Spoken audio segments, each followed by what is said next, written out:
मसाजोगचे सरपंच संतोष अण्णा देशमुख यांच्या अपहरण आणि खुनाबद्दलचा केस आज केजमध्ये सुरू होते. आजपासून खटला सुरू होत आहे.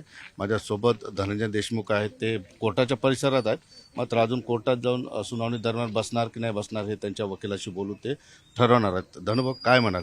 एकंदरीतच ज्या न्यायासाठी आपण रस्त्यावर उतरलो, अनेक लढाई केले, उपोषणं केली, त्या लढ्याची आज सुरुवात सुरू होते. तुमच्या न्यायालयीन लढ्याची आजपासून सुरुवात होते. काय भावना आहे? खऱ्या अर्थानं आजच्या दिवसापासून जे प्रकरण हे न्यायालयात आलेलं आहे, जे चार्जशीट फाईल झालेली आहे, परंतु अजून एक चार्जशीट फाईल होणं सप्लिमेंटरी बाकी आहे. त्यामध्ये सुद्धा बरेचशे गोष्टी समोर येणार आहेत. जे सह आरोपी आहेत, आरोपीला फरार करणारे आहेत, किंवा ज्या आरोपींनी सगळ्यांच्या म्हणजे सहाय्यानं हे सगळी एवढी गंभीर घटना घडवली, त्यावर सुद्धा पुढील तपास हा आधारित राहणार आहे. आणि ह्याच्यामध्ये असे काही लोक येतील, अशा काही लोकांना याचा समाविष्ट होईल की त्या लोकांना आता तरी वाटतंय की आपण ह्याच्यातून सुटलेलो आहोत, परंतु मुख्यमंत्री ज्याप्रमाणे म्हणलेले आहेत की आम्ही कुणालाही सोडणार नाही, त्याप्रमाणेच आम्ही देशमुख कुटुंबीय आणि सगळ्या जाती धर्मातील लोक या न्यायाच्या भूमिकेतले आम्ही कुणालाही सुटू देणार नाही. आता चार्जशीट दाखल झालेली आहे. जवळपास चार्जशीटमध्ये काय आहे सगळ्यांना माहीत आहे. त्या सगळ्या गोष्टीवर तुम्ही समाधानी आहात का? चार्जशीट सप्लिमेंट तर तुम्ही बोलताच आहे की पुरवणी सप्लिमेंट व्हायला पाहिजे, पण जी मांडल्या गेली, जी दाखल केली गेली, त्याच्यावर समाधानी आहात? नाही, खऱ्या अर्थानं आज चार्जशीट बद्दल जे काही फोटो वगैरे व्हायरल झाले होते, त्याचा परत पुढचा अभ्यास करण्याची माझी हिंमत नाही झाली, किंवा मला त्या गोष्टीचा खूप त्रास व्हायला.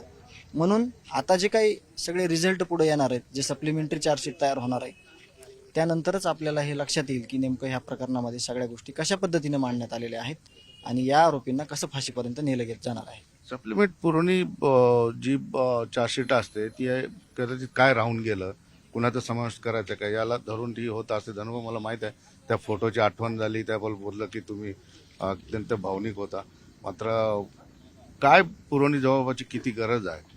नाही, खूप मोठी गरज काय गरज आहे पुन्हा समाविष्ट करण्याची? नाही, पूर्ण गरज आहे त्याची. कारण जो आरोपी आहे याच्यातला, जो फरार आहे सध्या, तो अनेक गुन्ह्यामध्ये पहिला गुन्हेगार आहे, परंतु त्याला कशा पद्धतीने वागणूक दिली गेली इथल्या स्थानिक प्रशासनामधल्या, पोलीस मधल्या काही लोकांनी. कारण का सगळ्यांना आपण कधीच कुठल्या गोष्टीत घेत नाही. ज्यांनी काम केलंय, ज्यांनी कर्तव्य निभावलंय, त्यांना आपण सॅल्यूट देखील करतो, आणि ज्यांनी कर्तव्यात कसूर केलाय त्यांना आपण बोलतो सुद्धा की तुम्ही असं केलं नसतं तर ह्या गोष्टी घडल्या नसत्या. जसं की 6 तारखेला ॲट्रॉसिटी जर दाखल केली असती तर ह्या पुढच्या गोष्टी कुठल्याच घडल्या नसत्या, किंवा जे हे 5 महिन्याच्या ह्याच्यामध्ये काल ज्या बाबातून आलेलं सुद्धा आहे अधिकाऱ्यांच्या, की हे किती महिन्यापासून चालू होतं आणि कशा पद्धतीने चालू होतं. त्याच्यामुळे सप्लिमेंटरीमध्ये बऱ्याचशा काही गोष्टी ज्या कुणाला माहीत नाहीत त्या समोर येणार आहेत आणि याच्यातून सगळं स्पष्ट होणार आहे. ही केस बीडमध्ये चालावी यासाठी एक विनंती अर्ज केलेला आहे. ती केजमध्ये न चालवता बीडमध्ये चालवावी आरोपीच्या सुरक्षेसाठी. आज सुद्धा आरोपींना या ठिकाणी प्रत्यक्ष हजर केलं जाणार नाही, व्हिडिओ कॉन्फरन्सिंगद्वारे होणार.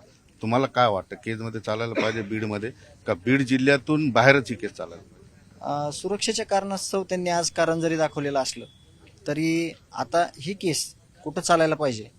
बीडला ज्यावेळेस ही केस जर चालवायची असेल तर त्याला हायकोर्टाची परवानगी लागते. आता यावरच आम्ही जे निकम साहेब आहेत किंवा हे आमचे जे वकील साहेब आहेत साहेब, त्यांच्याशी चर्चा करून या येणाऱ्या तारखेच्या अगोदर आम्ही हे सगळं स्पष्टीकरण देऊ आणि सगळं स्पष्ट करू की यापुढं काय झालं पाहिजे आणि काय होणं अपेक्षित आहे. 18 तारखेच्या आत तुम्ही हे म्हणणं मांडणार, कारण 18 तारखेला 18 तारखेच्या अगोदरच ह्या सगळ्या गोष्टी स्पष्ट होतील. धनुभाऊ, एक क्लिप व्हायरल होते तुमच्या नातेवाईकाची, त्याचं तुम्ही समर्थन तर केलेलंच नाही आहे. जे कायदेशीर गोष्टी आहेत त्या सगळ्यांना सामान्य असं तुम्ही आधीच जाहीर केलेलं, पण हे प्रकरण काय झालेलं 2 वर्षापूर्वीच आहे? हा, मी थोडी माहिती घेतली. 2 वर्षापूर्वी घरगुती वादातून ह्या गोष्टी झालेल्या आहेत. त्याचे 2 व्हिडिओ आहेत.